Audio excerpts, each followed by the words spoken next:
Hola, bienvenidos a una nueva emisión informativa de Directo América por France 24. Yo soy Andrés Mesa Muñoz y a continuación los titulares. Estados Unidos celebra elecciones locales que pueden verse como un referendo a Donald Trump. Nueva York elige alcalde, Nueva Jersey y Virginia escogen a su próximo gobernador, mientras que California vota para decidir si se redibuja el mapa electoral a favor de los demócratas. Tenemos reporte. A los 84 años murió Dick Cheney, vicepresidente de George W. Bush y arquitecto de la denominada guerra contra el terrorismo, iniciada luego de los atentados del 11 de septiembre en suelo estadounidense. El republicano falleció a causa de complicaciones derivadas de una neumonía y una enfermedad cardiovascular.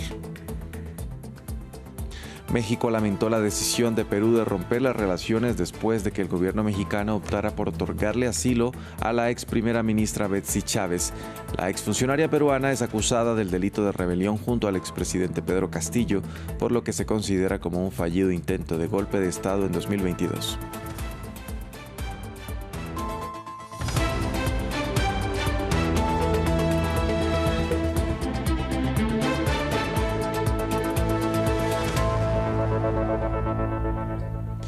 Vamos a iniciar en Estados Unidos, donde hoy se celebran elecciones locales, las primeras después de los comicios que hace un año le dieron nuevamente la victoria a Donald Trump, y por ello se ven como un referendo a estos primeros 10 meses del mandatario.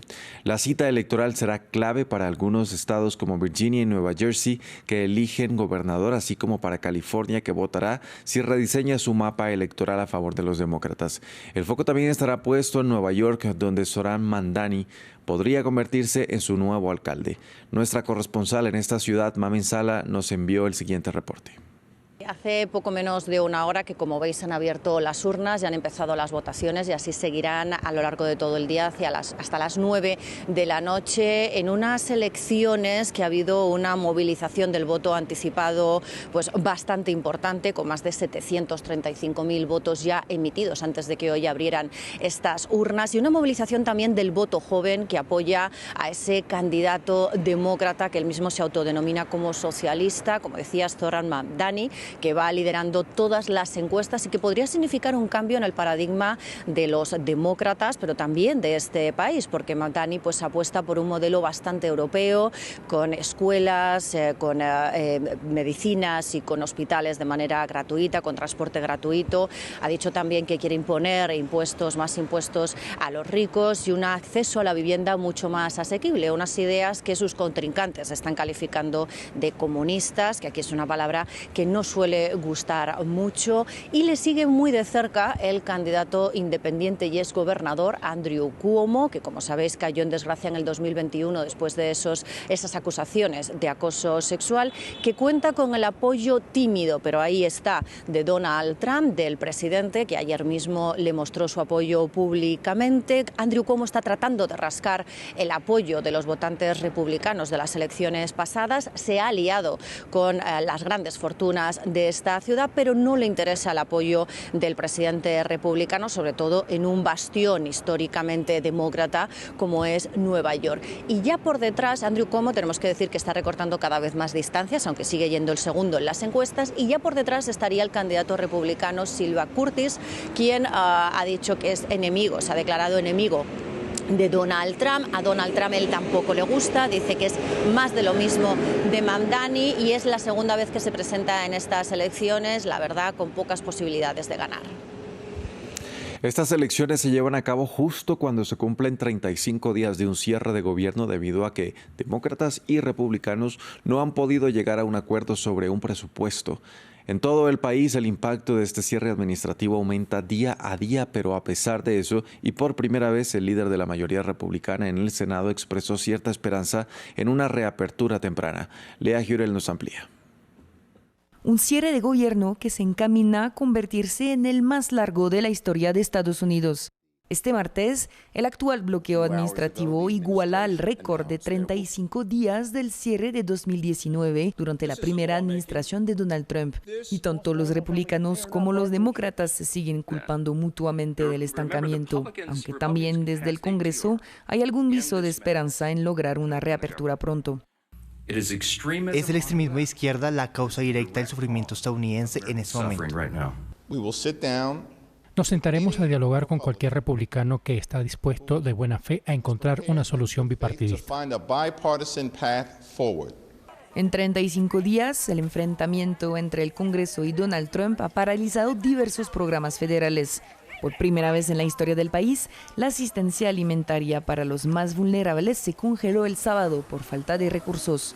El lunes, Trump accedió finalmente a financiar parcialmente estos subsidios a la alimentación, pero no se sabe todavía cuándo se distribuirían esos beneficios reducidos que ayudan cada mes a aproximadamente 1 de cada 8 estadounidenses a comer. Cuando pienso en los ancianos y a las personas con discapacidad o los jubilados que no trabajan y tienen ingresos fijos, me preocupa mucho lo que está sucediendo, sobre todo ahora que se acercan las fiestas de fin de año. Los subsidios para la atención médica también están a punto de expirar y desde aeropuertos hasta fuerzas del orden y militares, miles de empleados federales no han recibido un sueldo desde el 1 de octubre. Seguimos en Estados Unidos. A los 84 años murió Dick Cheney, quien fue vicepresidente de George Bush desde 2001 a 2009 y arquitecto de la estrategia estadounidense posterior a los ataques terroristas del 11 de septiembre. Cheney fue una de las figuras más poderosas en ocupar el puesto del segundo al mando en el país, desde donde argumentó que Saddam Hussein estaba vinculado a Al-Qaeda y por lo tanto al 11 de septiembre y que poseía armas de destrucción masiva. De esta manera justificó la invasión de Irak y luego se demostró que estas acusaciones eran falsas. Cheney falleció el lunes debido a complicaciones derivadas de una neumonía y una enfermedad cardíaca y vascular, según informó su familia en un comunicado. Vamos ahora a América Latina. México lamentó la decisión del gobierno de Perú de romper sus relaciones luego de conocer que la ex primera ministra peruana Betsy Chávez se encuentra refugiada en la embajada mexicana en Lima. Una decisión catalogada como desproporcionada por la Secretaría de Relaciones Exteriores de México. Más detalles a continuación. Este es el edificio en Lima donde la ex primera ministra Betsy Chávez solicitó asilo, hecho que desencadenó la ruptura diplomática entre Perú y México. La ex mano derecha de Pedro Castillo se enfrenta a cargos por rebelión, razón por la cual decidió refugiarse en la embajada de México, ubicada en la capital peruana. Una decisión que acarreó decisiones tajantes por parte del ejecutivo del presidente José Gerí. Frente a este acto inamistoso, y teniendo en cuenta las reiteradas ocasiones en que el actual y el anterior presidente de ese país han intervenido en los asuntos internos del Perú, el gobierno peruano ha decidido en la fecha romper relaciones diplomáticas con México. Chávez está acusada de participar en un intento fallido de golpe de Estado. En 2022, el entonces presidente Pedro Castillo declaró el estado de emergencia e intentó disolver el Parlamento peruano para evitar una moción de censura en su contra por supuesta corrupción. Las autoridades peruanas se indican a la antigua primera ministra de actuar como cómplice, por lo que podría enfrentarse a una pena de hasta 25 años de prisión. Sin embargo, el gobierno de México, liderado por Claudia Sheinbaum, argumenta que Chávez ha sido víctima de una persecución política, por lo que le otorgó el estatus de asilo. México rechaza la decisión unilateral del Perú al ser excesiva y desproporcionada frente a un acto legítimo de México y apegado a derecho internacional, el cual en modo alguno constituye una intervención en los asuntos internos del Perú. A su vez, tanto Sheinbaum como su predecesor Andrés Manuel López Obrador han pedido a Perú la libertad del expresidente Pedro Castillo, quien actualmente se encuentra detenido por cargos relacionados al presunto golpe de Estado. El ministro de Asuntos Exteriores nigeriano Yusuf Tugar contestó las amenazas del presidente estadounidense Donald Trump de tomar acciones contra lo que denominó un genocidio contra los cristianos en el país a raíz de las matanzas provocadas por grupos yihadistas. El funcionario dijo que la implicación del Estado en la persecución religiosa era imposible en Nigeria. Lo que hemos hecho es articular lo que nuestra Constitución y nuestras leyes federales establecen sobre la libertad religiosa. Este es el compromiso constitucional de Nigeria con la libertad religiosa y el Estado de Derecho.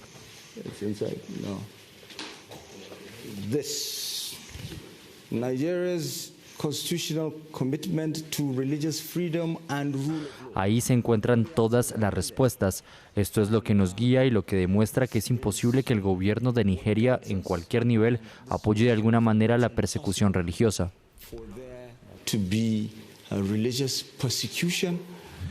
La falta de combustible en Mali sigue afectando a la población y los habitantes de la capital, Bamako, tienen graves dificultades para conseguir gasolina para su uso diario.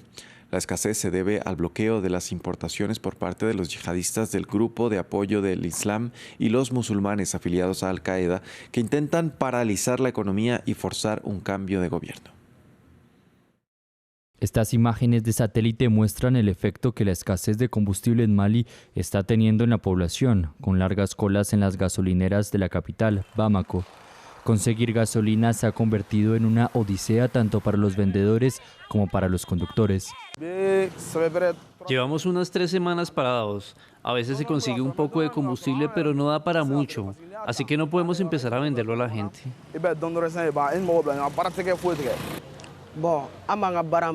Vivimos de nuestros negocios. Si no tenemos electricidad, eso afecta directamente nuestros ingresos y, en consecuencia, a nuestra capacidad para cuidar de nuestras familias. La escasez ha obligado a cerrar escuelas y universidades, mientras que varias embajadas extranjeras han aconsejado a sus ciudadanos que abandonen el país. La raíz del problema es el bloqueo de combustible que durante los últimos 2 meses han impuesto los yihadistas del Grupo de Apoyo al Islam y los musulmanes, afiliado a Al-Qaeda. Mali, país sin litoral, depende de las importaciones de combustible procedentes principalmente de los vecinos Senegal y Costa de Marfil. Conductores de camiones cisterna han sido secuestrados o asesinados por los yihadistas. El objetivo del Grupo de Apoyo al Islam y los musulmanes, JNIM, es paralizar la economía para derrocar la junta militar que gobierna Mali desde 2020. En estos momentos, el JNIM por sí solo no puede conquistar Bamako, pero podría suceder si el JNIM logra alcanzar un pacto con otros opositores al régimen, creando una coalición que condujera a un gobierno islamista. Los yihadistas del JNIM también se han beneficiado de los secuestros. Según una fuente de France 24, en los últimos días se han pagado decenas de millones de dólares al grupo para garantizar la liberación de 2 rehenes emiratíes y un iraní que habían sido secuestrados cerca de Bamako en septiembre. Como parte del acuerdo, también se entregó un cargamento de armas a los yihadistas. Han pasado 30 años desde el asesinato de Isaac Rabin, el primer ministro israelí que se atrevió a tender la mano al enemigo histórico. Su firma en los acuerdos de paz de Oslo junto a Yasser Arafat bajo el patrocinio de Estados Unidos despertó la esperanza de un nuevo comienzo en Medio Oriente. Pero aquel sueño se quebró el 4 de noviembre de 1995 cuando un extremista judío lo asesinó en pleno acto por la paz. Hace 3 décadas el mundo fue testigo de una escena histórica. En septiembre de 1993, sobre los jardines de la Casa Blanca, el primer ministro israelí Isaac Rabin estrechaba la mano del líder palestino Yasser Arafat. Era el símbolo de una esperanza largamente postergada, la paz entre israelíes y palestinos. Por este gesto de reconciliación y los posteriores acuerdos de Oslo, Rabin, Arafat y Shimon Peres recibirían el Premio Nobel de la Paz en 1994. Pero la anhelada paz no llegó.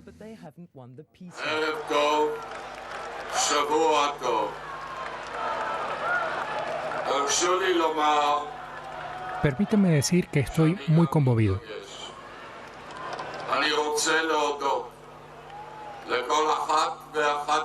Quiero agradecerles a todos y a cada uno de ustedes su postura contra la violencia y a favor de la paz.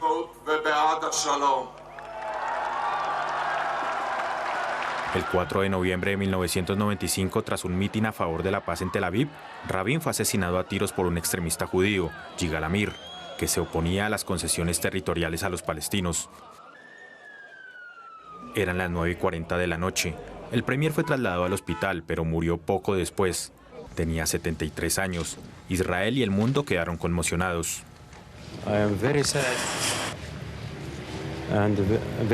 Estoy profundamente entristecido y conmovido por este terrible crimen.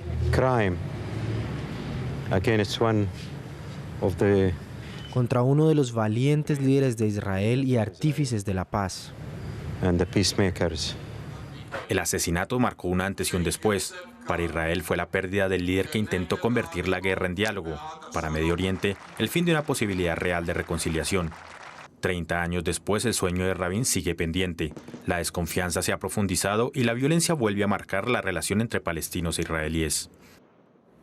Hasta aquí este informativo. Gracias por acompañarnos.